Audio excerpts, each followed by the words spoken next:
আসলে হচ্ছেটা কি বাংলাদেশ ফুটবল ফেডারেশনে? এবার বাংলাদেশ ভার্সেস সিঙ্গাপুর ম্যাচে দর্শকদের জন্য থাকছে আরেকটি চমক।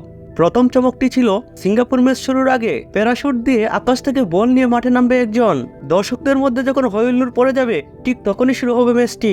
কিন্তু দ্বিতীয় চমকটি কি সে বিষয়ে জানতে চাইলে বাফুফের সহসভাপতি ফাহাদ করিম বলেন, বর্তমানে ঘরোয়া ফুটবলে সর্বোচ্চ 6 থেকে 7টি ক্যামেরা ব্যবহার করা হয়। সেখানে সিঙ্গাপুর ম্যাচে 18টি ক্যামেরা ব্যবহার করার পরিকল্পনা রয়েছে আমাদের। তবে সব মিলিয়ে ক্যামেরা থাকবে 20টিরও অধিক এবং পিকচার ক্যাপচার করা হবে বিভিন্ন ডিরেকশন থেকে, যা বর্তমানে ইন্টারন্যাশনাল ফুটবল ম্যাচগুলোতেও থাকে না। এখন প্রশ্ন হলো, একটি ক্যামেরা দিয়ে তো খেলাটি সম্প্রচার করা যায়, তাহলে 20টিরও অধিক ক্যামেরা কেন প্রয়োজন? আসছে সেই কথায়। এজন্য প্রথমেই বলতে হবে ভিডিও অ্যাসিস্ট্যান্ট রেফারির কথা।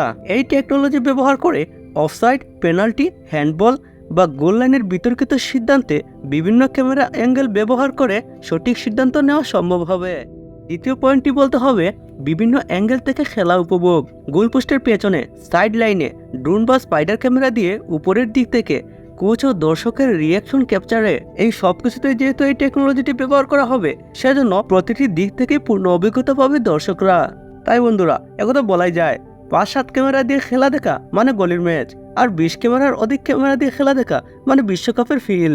তাই বিশ্বকাপের ফিল পেতে হলে বাংলাদেশ ভার্সেস সিঙ্গাপুরের 10 জনের ম্যাচটি কোনোভাবেই মিস করা যাবে না।